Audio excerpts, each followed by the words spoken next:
in 1660 while experimenting in cork, while observing the cork of tree, and he observed some hole like some room like structures, inside this cork, and he called these room like structures as cell. And in cell, we know the basic and the main constituent of the cell component that we call as cell organelle, that is nucleus, where all the functions of the cell occurs. That nucleus is very much important for the functioning of the cell.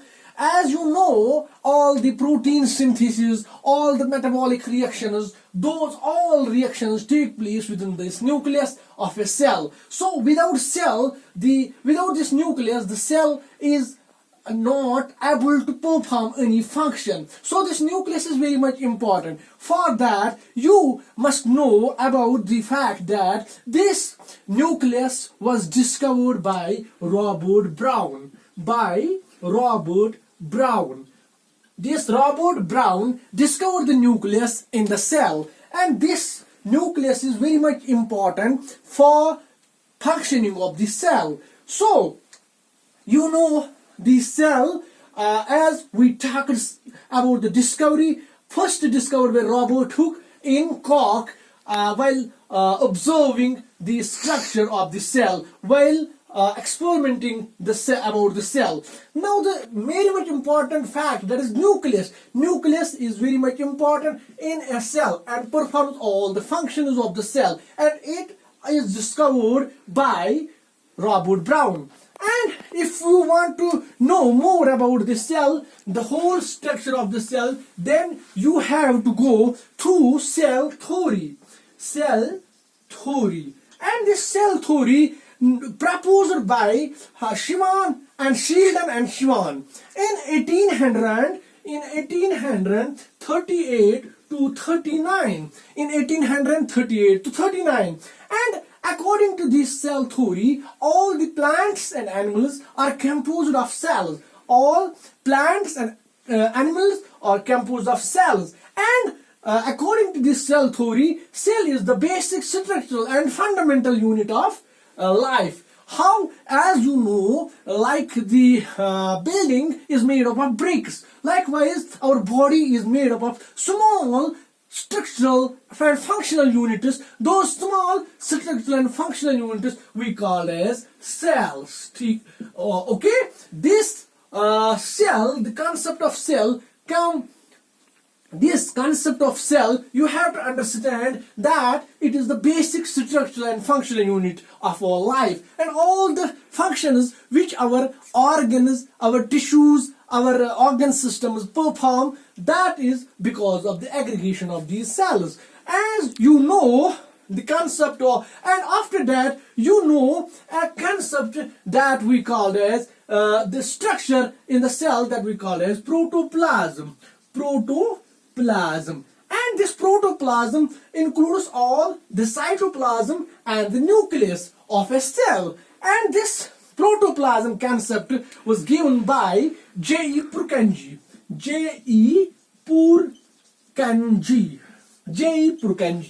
As you know, this protoplasm is also an important aspect, and you have to know about it. What is this protoplasm? This is all the cytoplasm along with the nucleus, and you within the boundary of the cell. As you know, cell has a membrane that we call as cell membrane, and within the cell membrane you have cytoplasm and nucleus, and this whole we call as protoplasm. And as you know, after that we know that another scientist came named Virchow. This Virchow in 1885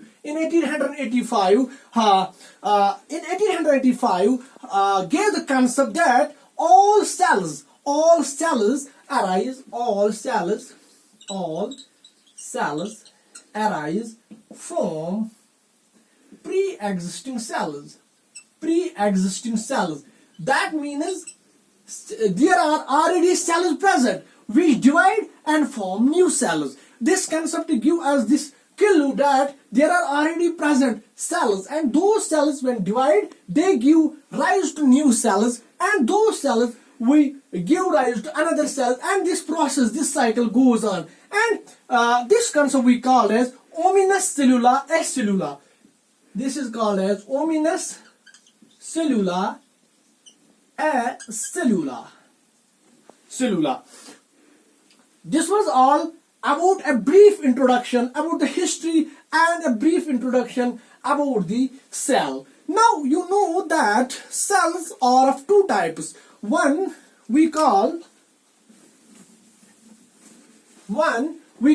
unicellular. Unicellular means made up of single cell. Where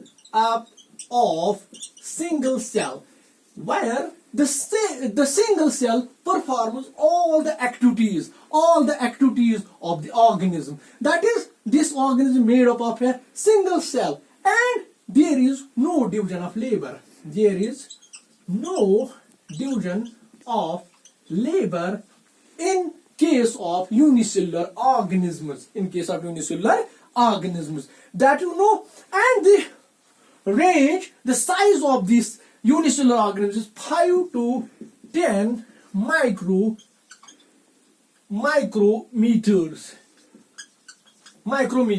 5 to 10 micrometers. As you know, first when this origin of life, when this universe came into existence and life came into existence, the first organism was this unicellular organism, and these unicellular organisms were present in water. That is aquatic origin. That is unicellular origin. First cells which we encounter were these unicellular organisms, or single cells. That is those organisms we encounter which were unicellular. And after that we encounter, when the life modifications goes on, when cells assemble, they form multicellular organisms.